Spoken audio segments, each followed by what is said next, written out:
The Henderson family Christmas had a hierarchy, and I had always been at the bottom of it. My older brother Marcus was a corporate lawyer at a prestigious Manhattan firm. My sister Victoria ran a successful real estate business that Dad had funded with a $2 million small loan. My younger brother Daniel had just made partner at his accounting firm at the age of 32, a fact that my parents mentioned approximately every 7 minutes. And then there was me, Sarah Henderson, the family disappointment, the one who had abandoned a real career to pursue journalism. Writing for free blogs again?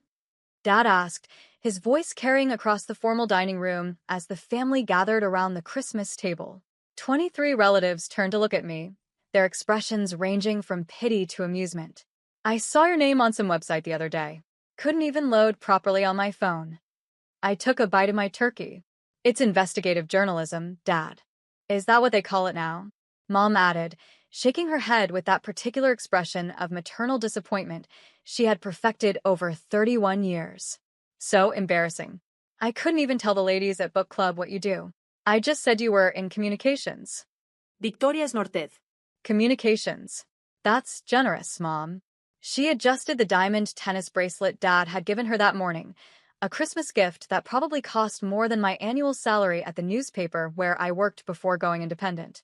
Remember when she turned down that marketing position at my company? Could have been making 6 figures by now. I remember, Dad said, his disappointment thick enough to carve. Instead, she's living in that tiny apartment, writing stories nobody reads about things nobody cares about. I continued eating. The cranberry sauce was particularly good this year. Marcus leaned forward, his Rolex catching the light from the chandelier. I tried to read one of your pieces last month, Sarah. Something about pharmaceutical companies?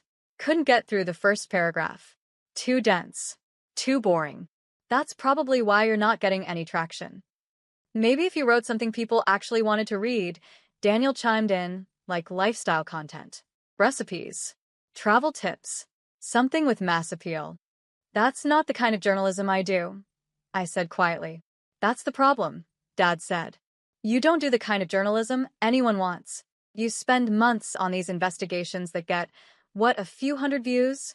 Meanwhile, your siblings are building real careers, contributing to society. You're 31 years old, Sarah. When are you going to grow up and get a real job? Aunt Patricia, Mom's sister, and the family's unofficial gossip coordinator, took this as her cue. I was just telling Helen last week that it's such a shame about Sarah.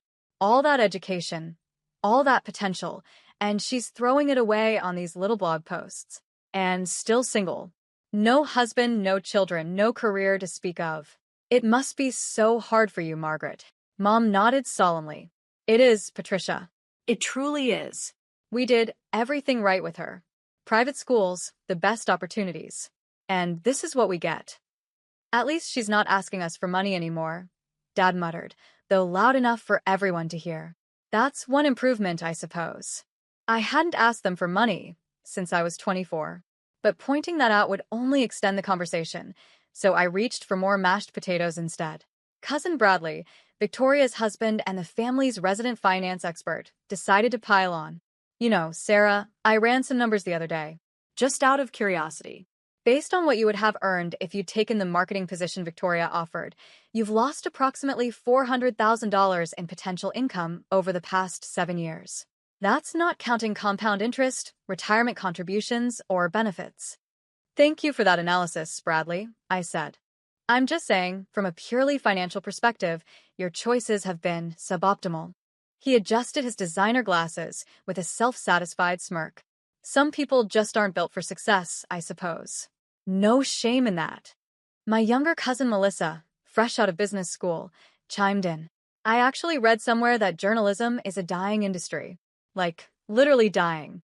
Print media is collapsing, digital journalism doesn't pay anything, and AI is about to replace whatever's left.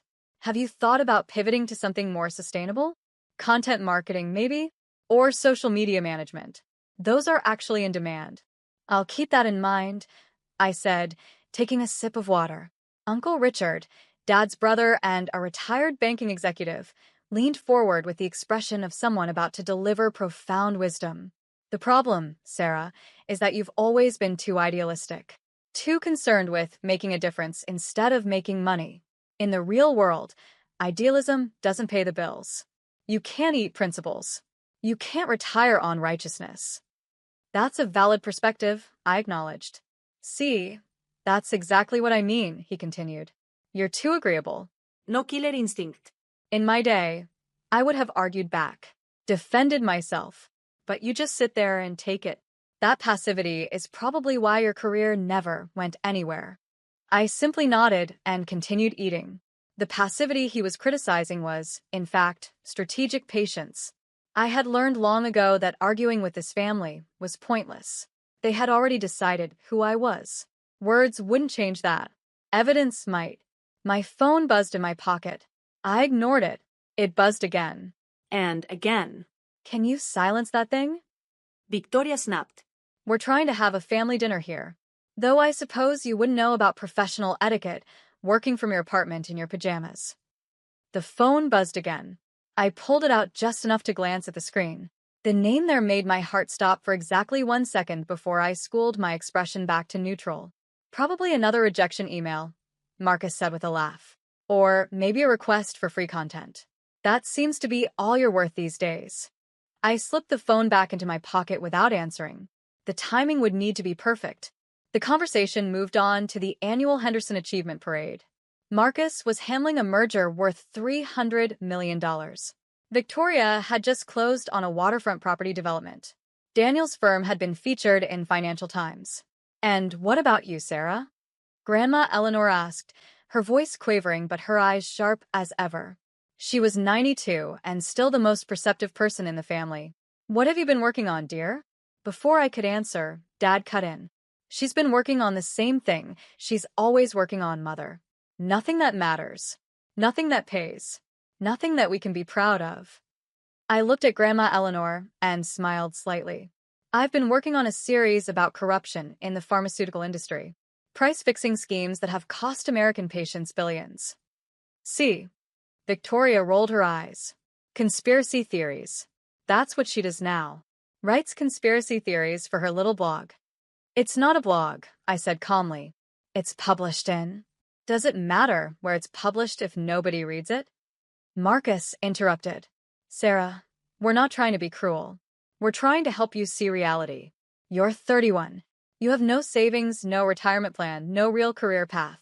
You need to think about your future. I appreciate your concern, I said. Daniel's wife, Karen, who had remained silent until now, apparently felt the need to contribute. You know what I don't understand? Why someone with your intelligence would waste it on journalism.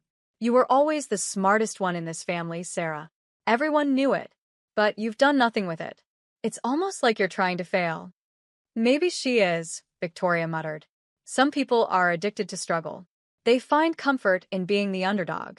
It's a psychological thing. I actually read about that, Bradley added. Self-sabotage. It's common in people with imposter syndrome. They subconsciously undermine their own success because deep down, they don't believe they deserve it. The entire table nodded sagely, apparently satisfied with this armchair diagnosis of my psychological failings. Have you considered therapy? Aunt Patricia asked, her voice dripping with false concern. For the self-sabotage?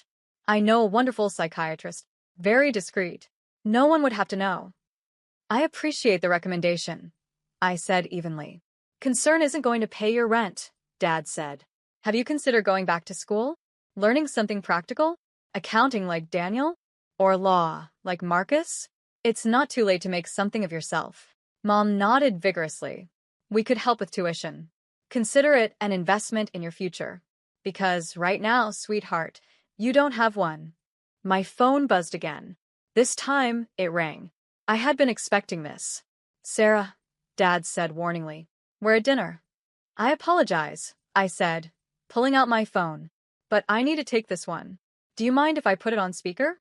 I'm expecting some information I need to share with everyone anyway. On speaker? Victoria's eyebrows shot up. What? Is it your landlord calling about your overdue rent? We don't need to hear about your financial problems, Sarah. Something like that, I said, and pressed accept. The voice that came through the speaker was deep, professional, and carried the weight of institutions that had shaped American journalism for over a century. Ms. Henderson, this is Robert Callahan. I'm the chairman of the Pulitzer Prize Board. I apologize for calling on Christmas Day, but given the embargo lifting tomorrow morning, we wanted to give you advance notice regarding your nomination in the investigative reporting category. The room went completely silent. I watched my father's fork freeze halfway to his mouth.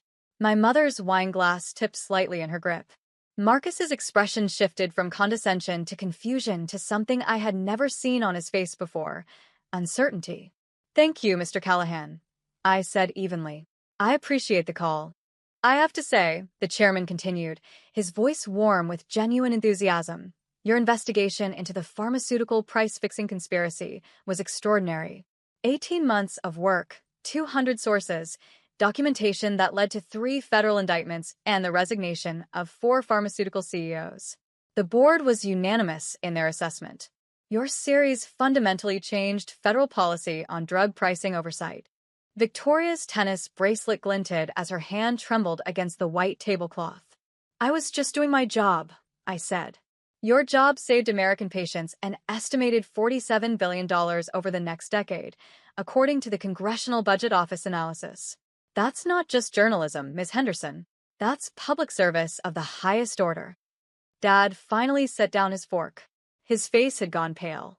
"I also wanted to let you know that the New York Times has been trying to reach you. They'd like to discuss a senior investigative correspondent position. And I believe 60 Minutes called about a profile piece. Your assistant has been fielding quite a few requests." "My assistant will handle those inquiries," I said. "Thank you for letting me know." "One more thing," the chairman added. "The Pulitzer Center has confirmed your grant for the next investigation. $3 million over 2 years. I understand you're looking into defense contractor fraud. The board is quite eager to see where that leads." Marcus made a small choking sound. "That's correct," I said. "Thank you for your support. We should be thanking you, Ms. Henderson. Journalists like you are exactly what this industry needs. Enjoy your Christmas and congratulations again." I ended the call and looked up at my family. 23 faces stared back at me, frozen in various states of shock. Bradley's financial calculations suddenly seemed less impressive. Melissa's career advice about content marketing hung in the air like a bad joke. Uncle Richard's lecture about killer instinct had aged remarkably poorly in the span of 2 minutes. Aunt Patricia's mouth opened and closed several times, like a fish suddenly finding itself out of water. Her recommendation for a psychiatrist now seemed almost comically misguided. "The cranberry sauce really is excellent this year," I said, reaching for my fork. "Mom, is this Grandma's recipe?" The silence stretched for exactly 12 seconds. I counted. Then everyone started talking at once. "The Pulitzer Prize?" Aunt Patricia's voice cut through the chaos. "The actual Pulitzer Prize?" "I don't understand," Mom said, her wine glass now fully forgotten on the table, red liquid pooling against the white linen. "You never said anything. You never told us."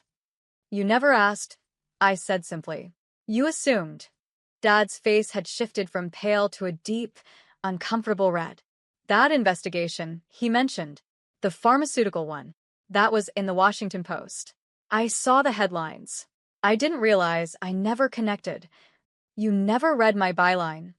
I finished for him. "It's fine. You've made it clear for years that you don't read my work." My phone buzzed again. I glanced at it. "Excuse me. This is the executive editor of the Washington Post." I answered, once again on speaker. "Sarah, Merry Christmas. I just got off the phone with Robert.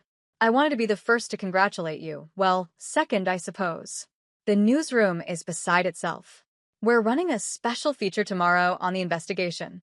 Front page, above the fold. The managing editor wants to know if you can come in for a photo session at the print facility." "I can arrange that," I said. "Also, I don't know if Robert mentioned it, but Anderson Cooper's team has been calling. They want you for a special report on investigative journalism in the digital age. They're calling you the voice of a new generation of accountability journalism." Direct quote from their pitch. Victoria's face had gone from confused to something approaching ill. Her real estate empire suddenly seemed very small in comparison. "I'll have my team coordinate," I said. "Your team?" Right. "Still can't believe you have a team now. 4 researchers, 2 fact-checkers, and a documentary crew following your next investigation." That grant from the Pulitzer Center came through, I assume? It did. $3 million to investigate defense contractor fraud. You're going to nail them, Sarah. I know you are. Call me after the holiday. We need to discuss the book deal offers, too. There are 4 major publishers in a bidding war right now. I'll call you tomorrow. I ended the call. The table remained silent. Even the children, usually oblivious to adult drama, had stopped squirming in their seats. You have a team? Daniel finally managed. You have a documentary crew? For the past 8 months, I said. The defense contractor investigation required more resources than I could handle alone. 8 months, Marcus repeated, his voice hollow. You've had a team for 8 months. A $3 million grant. Publishers fighting over your book. And you never said anything? I met his eyes evenly. When, exactly, was I supposed to mention it? Between being told my work was worthless and being informed I had no future? During the part where you said you couldn't get through the first paragraph of my boring investigation? The same investigation that just got nominated for a Pulitzer? Marcus had no response. My phone rang again. This time I laughed slightly. This is becoming a pattern. Do you mind? No one objected. Ms. Henderson? This is Jennifer Walsh, personal assistant to Senator Mitchell. The senator wanted to call you directly to congratulate you on the nomination, but he's currently in a classified briefing. He asked me to convey that your investigation into pharmaceutical price fixing was instrumental in passing the Drug Pricing Transparency Act last month. He'd like to invite you to the signing ceremony at the White House in January. Mom's hand flew to her chest. Please thank the senator for me, I said. I'll have my office coordinate. Of course. And Ms. Henderson? The senator also mentioned that your upcoming investigation into defense contractors is of significant interest to several Senate committees. They may want to consult with you as their own investigations proceed. I'd be happy to discuss that after the story is published. Understood. The senator sends his regards and wishes you a Merry Christmas. I ended the call and returned to my meal. The White House. Dad's voice cracked. You're going to the White House? For the bill signing, yes. It's not a social visit, Dad. It's professional recognition.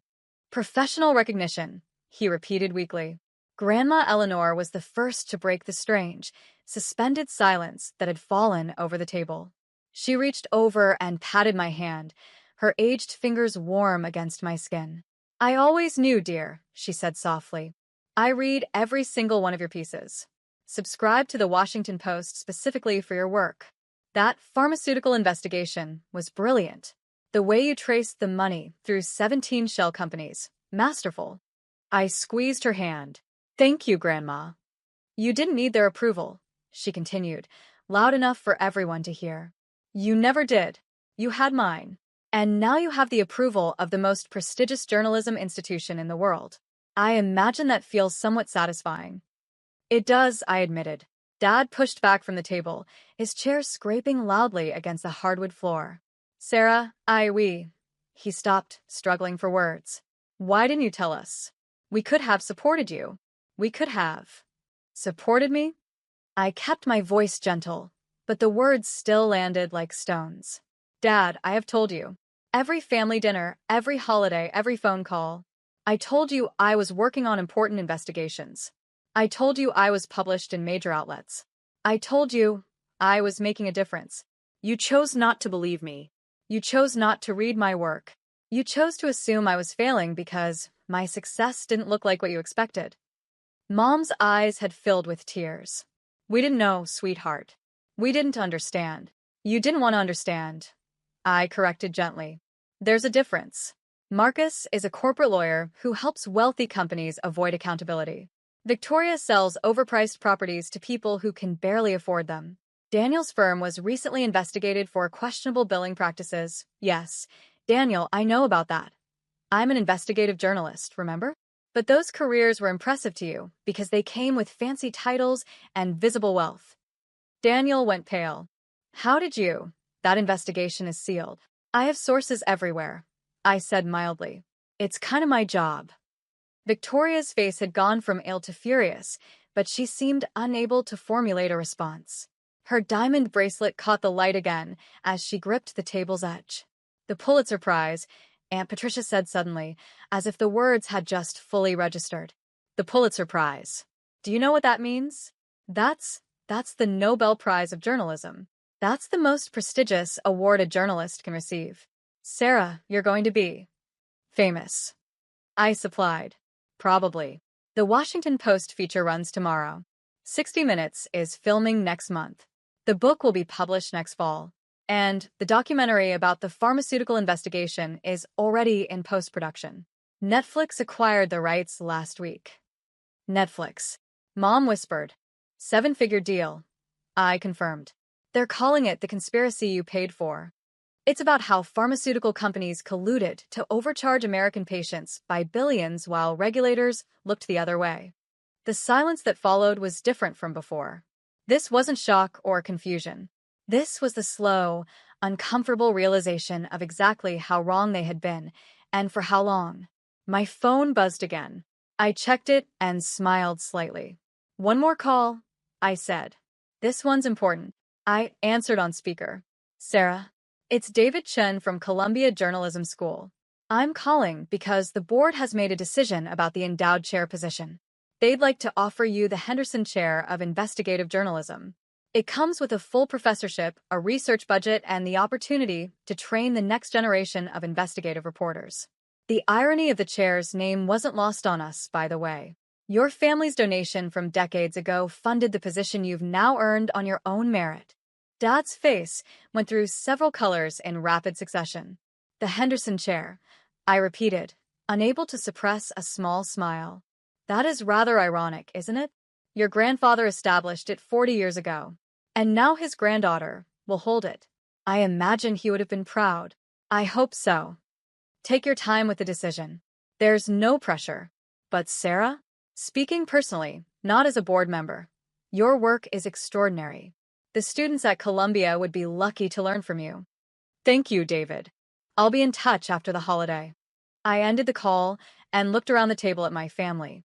The same family that had spent the last decade dismissing my career, belittling my choices, and treating me as the household disappointment. So, I said pleasantly, how's everyone's turkey? No one answered. I finished my meal in a silence that was, for once, entirely comfortable. At least for me. As I helped clear the dishes, because some habits die hard, Marcus cornered me in the kitchen. His face was a complicated mixture of emotions I had never seen from him before. Sarah, he said quietly, I owe you an apology. A real one. Not just for today, but for years of. Save it, I said, not unkindly. I don't need your apology, Marcus. I never needed your approval. I just wanted you to see me. To actually see me, instead of the failure you decided I was. I see you now. Only because the Pulitzer Committee told you to. I put the last dish in the washer and turned to face him. I'm going to accept that chair at Columbia. And I'm going to keep investigating. And the next story is going to be even bigger. You can be proud of me or not. It doesn't change what I do or who I am. Victoria appeared in the doorway. Her face had lost its fury and now just looked tired. Sarah, she started. About what I said earlier, the blog comments, You called my Pulitzer-nominated investigation a conspiracy theory, I said evenly. About an hour ago. In front of the whole family. While I sat there knowing that tomorrow, the Washington Post would run a front-page feature about how that conspiracy theory changed federal policy and saved American patients $47 billion. Victoria's face crumpled. I didn't know. You didn't want to know, I corrected. None of you did. It was easier to have a family failure to feel superior to. It validated your own choices. I walked past them both, back toward the living room where the rest of the family was still sitting in stunned silence. Dad intercepted me in the hallway. His eyes were red.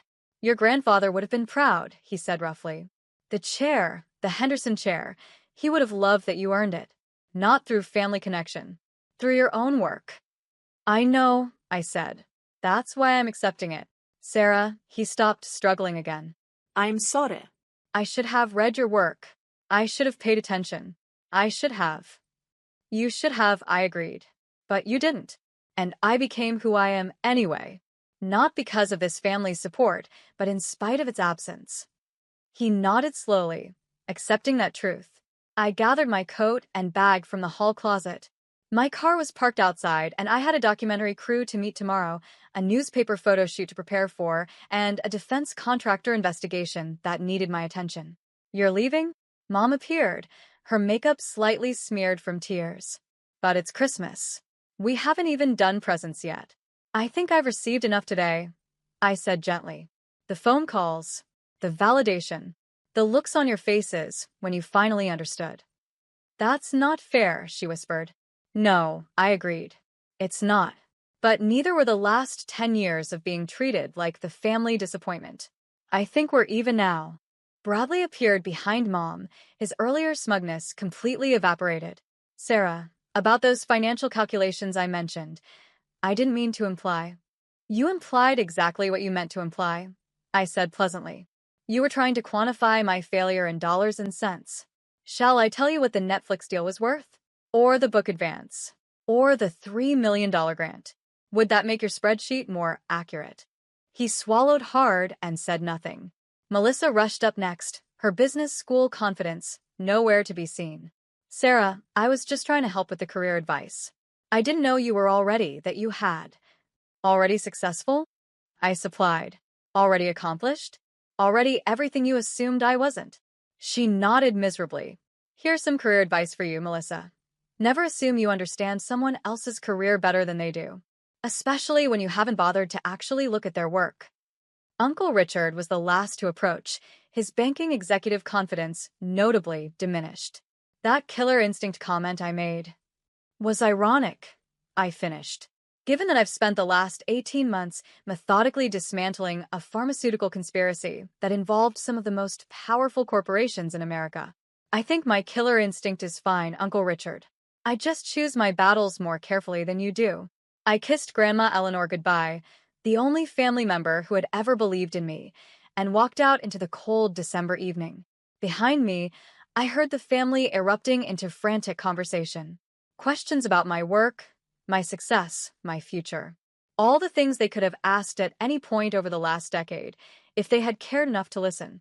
My phone buzzed one final time as I reached my car. A text from my assistant. CNN, NBC, and BBC all requesting interviews for tomorrow. Also, the publisher's weekly announcement went out early. "Your book just hit #1 on pre-order lists. Congratulations, boss." I smiled, slid into the driver's seat, and drove away from the Henderson family Christmas. For the first time in my life, I hadn't needed to defend myself. I hadn't needed to explain.